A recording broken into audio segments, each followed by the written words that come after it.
ओम शांति।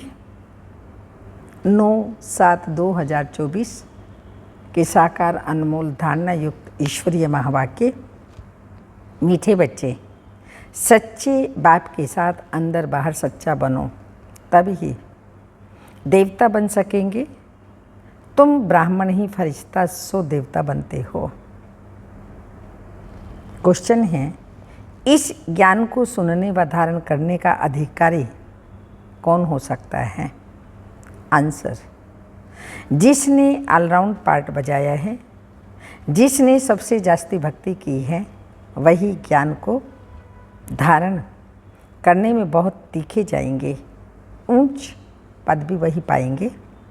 तुम बच्चों से कोई पूछते हैं तुम शास्त्रों को नहीं मानते हो, तो बोलो जितना हमने शास्त्र पढ़े हैं, भक्ति की है, उतना दुनिया में कोई नहीं करता। हमें अब भक्ति का फल मिला है, इसलिए अब भक्ति की दरकार नहीं है। वो प्राइमरी स्कूल है और जब ज्ञान मिलता है तो हम कॉलेज यूनिवर्सिटी में जाते हैं, तो वापस मुड़ कर के प्राइमरी स्कूल में थोड़ी आएंगे। इसलिए भक्ति है प्राइमरी स्कूल और ये ज्ञान है कॉलेज यूनिवर्सिटी।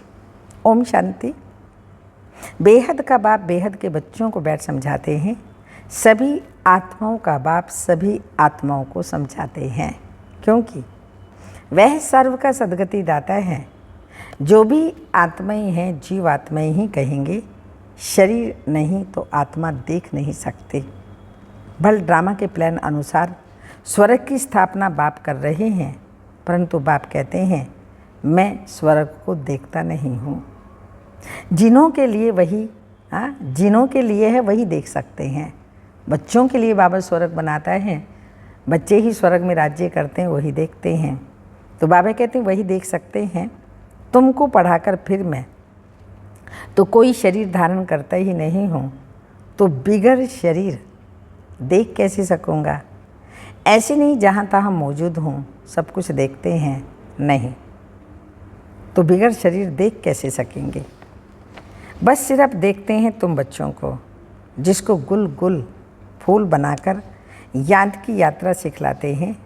योग अक्षर भक्ति का है। ज्ञान देने वाला एक ही ज्ञान सागर बाप है। उनको ही सतगुरु कहा जाता है, बाकी सब हैं गुरु। सच बोलने वाला, सचखंड स्थापन करने वाला वही है। भारत सचखंड था, वहाँ सब देवी देवताएं निवास करते थे। तुम अभी मनुष्य से देवता बन रहे हो, तो बच्चों को समझाते हैं सच्चे बाप के साथ अंदर बाहर सच्चा बनना है। पहले तो कदम कदम पर झूठ ही था, वह सब छोड़ना पड़ेगा अगर स्वर्ग में ऊंच पद पाना है तो। भले स्वर्ग में तो बहुत जाएंगे, परंतु बाप को जानकर भी विकर्मों को विनाश नहीं किया, तो सजाएं खा करके हिसाब किताब चुकतो करना पड़ेगा, फिर पद भी कम मिलेगा। राजधानी स्थापन हो रही है पुरुषोत्तम संगम युग पर। राजधानी ना तो सतयुग में स्थापन हो सकती और ना कलयुग में, क्योंकि बाप सतयुग या कलयुग में नहीं आते हैं। इस युग को कहा जाता है पुरुषोत्तम कल्याणकारी युग। इसमें ही बाप आकर सबका कल्याण करते हैं। कलयुग के बाद सतयुग आना है, इसलिए संगम युग भी जरूर चाहिए। तो बाप ने बताया है यह पतित पुरानी दुनिया है, गायन भी है दूर देश का, रहने वाला आया देश पराई। तो देश बाबा पराई देश में अपने बच्चे कहाँ से मिलेंगे? पराई देश में ही फिर पराई बच्चे ही मिलते हैं। उन्हों को अच्छी रीति समझाता हूँ मैं किस में प्रवेश करता हूँ, और अपना भी परिचय देते हैं। और जिसमें प्रवेश करता हूँ उनको भी समझाता हूँ कि यह तुम्हारा बहुत जन्मों के अंत का जन्म है। तो कितना क्लियर है। अभी तुम यहाँ पुरुषार्थी हो, संपूर्ण पवित्र नहीं। संपूर्ण पवित्र को फरिश्ता कहा जाता है, जो पवित्र नहीं उनको पतित कहेंगे। फरिश्ता बनने के बाद फिर देवता बनते हो। सूक्ष्म वतन में तुम संपूर्ण फरिश्ता देखते हो, उन्हों को फरिश्ता कहा जाता है। तो बाप समझाते हैं, बच्चे एक अलफ को कौन है अलफ? अल्लाह शिव बाबा। एक अलफ को याद करना है। अलफ माना बाबा, उनको अल्लाह भी कहते हैं। बच्चे समझ गए हैं, बाप से स्वर्ग का वर्षा मिलता है। स्वर्ग कैसे रचते हैं? याद की यात्रा और ज्ञान से। भक्ति में ज्ञान होता नहीं। ज्ञान सिर्फ एक ही बाप देते हैं, ब्राह्मणों को। ब्राह्मण चोटी है ना। अभी तुम ब्राह्मण हो, फिर बाजोली खेलेंगे। ब्राह्मण, देवता, क्षत्रिय, वैश्य, शूद्र, फिर ब्राह्मण। इसको कहा जाता है विराट रूप। विराट रूप कोई ब्रह्मा विष्णु शंकर का नहीं कहेंगे, उसमें चोटी ब्राह्मण तो है ही नहीं। ब्रह्मा बाप तन में आते हैं, हाँ, बाप ब्रह्मा तन में आते हैं, यह तो कोई जानता नहीं है। ब्राह्मण कुल ही सर्वोत्तम कुल है, जबकि बाप आकर पढ़ाते हैं। बाप शूद्रों को नहीं पढ़ाएंगे, ब्राह्मणों को ही पढ़ाते हैं। पहले अडॉप्ट करते हैं, ब्रह्मा द्वारा ब्राह्मण बनाते हैं, फिर बाबा पढ़ाते हैं। डायरेक्ट शूद्रों को पढ़ाई नहीं। नई दुनिया कौन रचेगा? बाप ही रचेगा ना। यह भूलो मत। माया तुमको भुलाती है, उनका भी धंधा यह है। ज्ञान में इतना इंटरफेयर नहीं करती है, याद में ही करती है। आत्मा में बहुत किचड़ा भरा हुआ है, वह बाप की याद बिगड़ साफ हो ना सके। योग अक्षर में बच्चे बहुत मूंझते हैं, कहते हैं बाबा हमारा योग नहीं लगता। वास्तव में योग अक्षर हम हठ योगियों का है, उन हठ योगियों का है। सन्यासी कहते हैं ब्रह्म में लीन हो जाएंगे, तो ब्रह्म से योग लगाना है। अब ब्रह्म तत्व तो बहुत बड़ा लंबा चौड़ा है। जैसे आकाश में स्टार्स देखने में आते हैं, वैसे वहाँ भी छोटे छोटे स्टार्स आत्माएं हैं। वह है आसमान से पार, जहाँ सूर्य चांद की रोशनी नहीं। तो देखो कितने छोटे छोटे रॉकेट तुम हो। तब बाबा कहते हैं पहले पहले आत्मा का ज्ञान देना चाहिए। वह तो एक भगवान ही दे सकते हैं, ऐसे नहीं सिर्फ भगवान को नहीं जानते, परंतु आत्मा को भी नहीं जानते। इतनी छोटी सी आत्मा में 84 के चक्र का अविनाशी पार्ट भरा हुआ है। इनको ही कुदरत कहा जाता है, और कुछ नहीं कह सकते। आत्मा 84 का चक्र लगाती ही रहती है। हर 5000 वर्ष बाद ये चक्र फिरता ही रहता है। ये ड्रामा में नूंद है। दुनिया अविनाशी है, कभी विनाश को नहीं पाती, परिवर्तन होती है। नरक से स्वर्ग बनता, पर विनाश को नहीं पाती। वो लोग दिखाते हैं बड़ी प्रलय होती है, फिर श्री कृष्ण अंगूठा चूसता हुआ पीपल के पत्ते पर आता है, परंतु ऐसे कोई होता थोड़ी है। ये तो बेकायदे हैं। महाप्रलय कभी होती नहीं। एक धर्म की स्थापना, अनेक धर्मों का विनाश चलता ही रहता है। इस समय मुख्य 3 धर्म हैं। ये तो ऑस्पिशियस संगम युग है। पुरानी दुनिया नई दुनिया में रात दिन का फर्क है। कल नई दुनिया थी, आज पुरानी दुनिया है। कल की दुनिया में क्या था, यह तुम समझा सकते हो। जो जिस धर्म का है उस धर्म की ही स्थापना करते हैं। वो तो सिर्फ एक आते हैं, बहुत नहीं होते, फिर धीरे धीरे वृद्धि होती रहती है। तो बाप कहते हैं तुम बच्चों को कोई तकलीफ़ नहीं देता हूँ। बच्चों को तकलीफ़ कैसे देंगे? मोस्ट बिलवेड बाप है ना। कहते हैं मैं तुम्हारी सदगति करता हूँ, सदगति दाता हूँ, दुख हरता सुख करता हूँ। याद भी मुझ एक को ही करते हैं। भक्ति मार्ग में क्या कर दिया, कितनी गालियाँ मुझे देते हैं। कहते हैं गॉड इज वन, सृष्टि चक्र भी एक है। ऐसे नहीं आकाश में कोई दुनिया है। आकाश में स्टार्स हैं। मनुष्य तो समझते हैं एक एक स्टार में सृष्टि है, नीचे भी दुनिया है। ये सब भक्ति मार्ग की बातें हैं।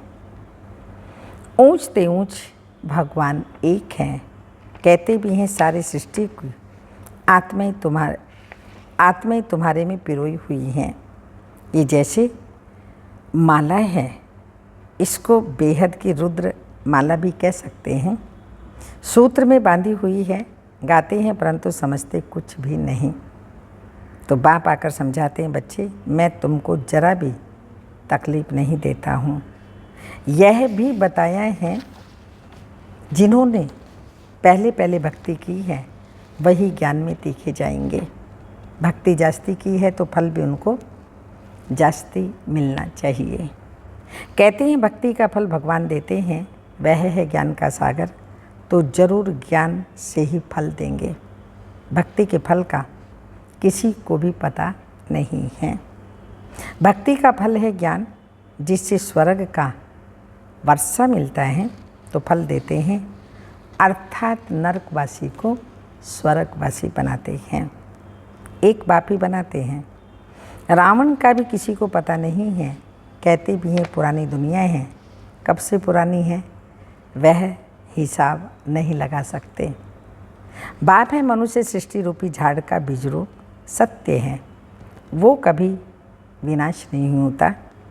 उनको उल्टा झाड़ कहते हैं। बाप ऊपर में है, आत्माएं बाप को ऊपर देख बुलाती हैं।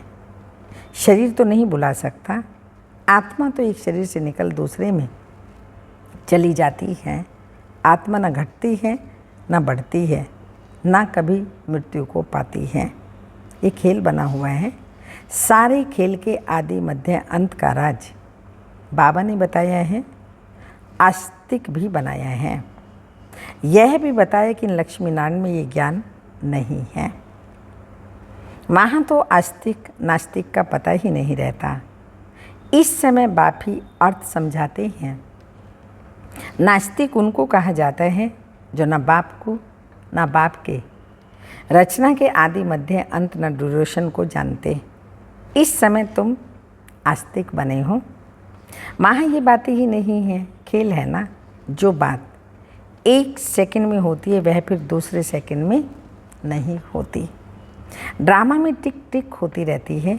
जो पास्ट हुआ चक्र फिरता जाएगा। जैसे बाइस्कोप होता है, 2 घंटे या 3 घंटे के बाद फिर वही बाइस्कोप हूबहू रिपीट होगा। मकान आदि तोड़ डालते हैं, फिर देखेंगे बना हुआ है, वही हूबहू रिपीट होता है। तो इसमें मूझने की बात ही नहीं। मुख्य बात है आत्माओं का बाप परमात्मा है। आत्मा ही परमात्मा अलग रहे बहुकाल, आदि आदि अलग होती हैं। यहाँ आती हैं पाठ बजाने। परम धाम से आत्माएं अलग हो जाती हैं, 5000 वर्ष तक अलग रहते हो। तो मीठे बच्चों को ऑलराउंड पाठ मिला हुआ है, इसलिए तुमको ही समझाते हैं। ज्ञान के भी तुम अधिकारी हो। सबसे जास्ती भक्ति जिसने की है, ज्ञान में भी वही देखे जाएंगे, पद भी ऊंच वही पाएंगे। तो पहले पहले एक शिव बाबा की भक्ति होती है, फिर देवताओं की, फिर 5 तत्वों की भक्ति करते हैं। वे व्यभिचारी बन जाते हैं। अभी बेहद का बाप तुमको बेहद में ले जाते हैं। वह फिर बेहद के भक्ति के अज्ञान में ले जाते हैं। अब बाप तुम बच्चों को समझाते हैं, अपने को आत्मा समझ मुझ एक बाप को याद करो। फिर भी यहाँ से बाहर जाने से माया भुला देती है। जैसे गर्भ में पश्चाताप करते हैं, हम ऐसे नहीं करेंगे। बाहर आने से फिर भूल जाते हैं। यहाँ भी ऐसे हैं, बाहर जाने से ही भूल जाते हैं। ये भूल और अभूल का खेल है। अभी तुम बाप के एडॉप्टेड बच्चे बने हो।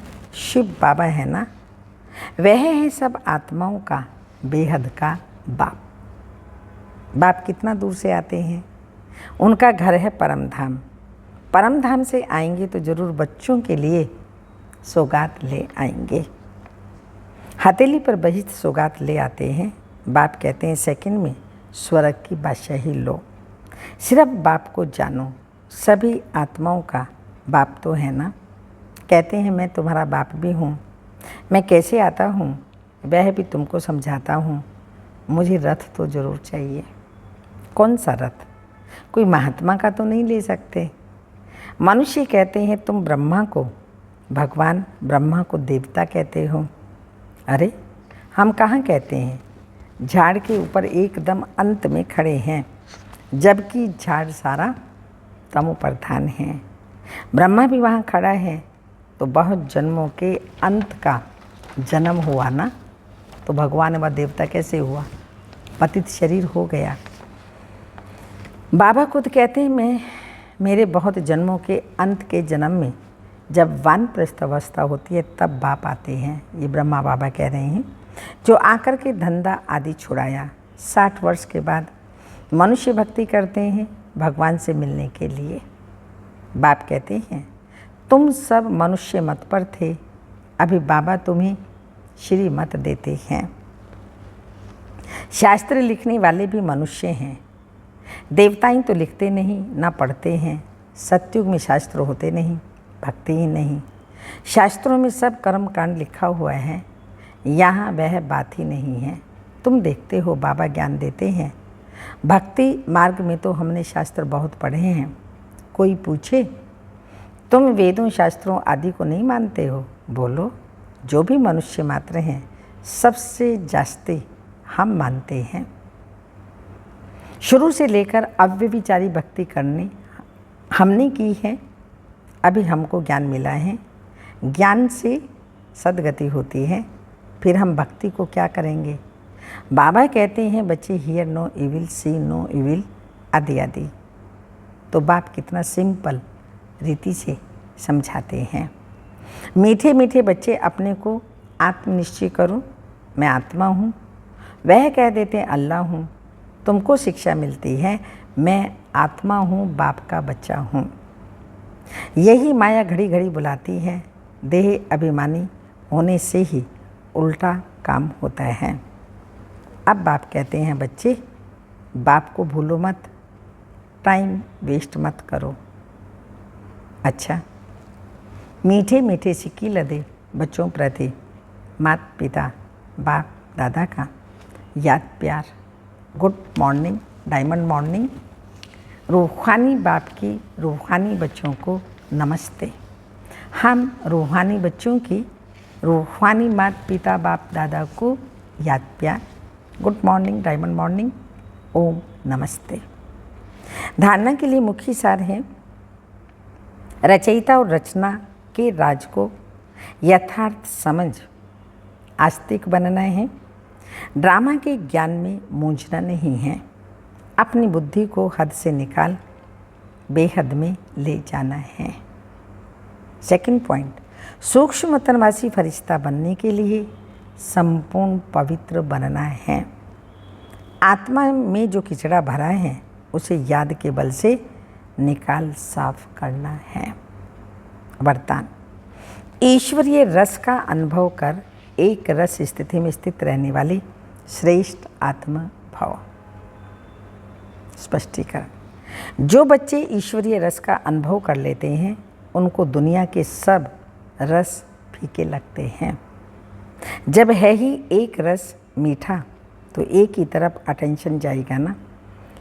सहज हो एक तरफ मन लग जाता है। हाँ, सहज ही उनका एक तरफ मन लग जाता है। मेहनत नहीं करनी पड़ती।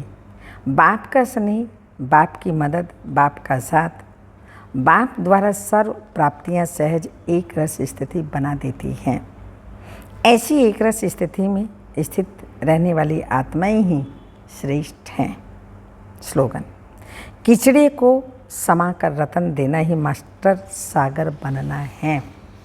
किचड़े को समाकर रतन देना ही मास्टर सागर बनना है।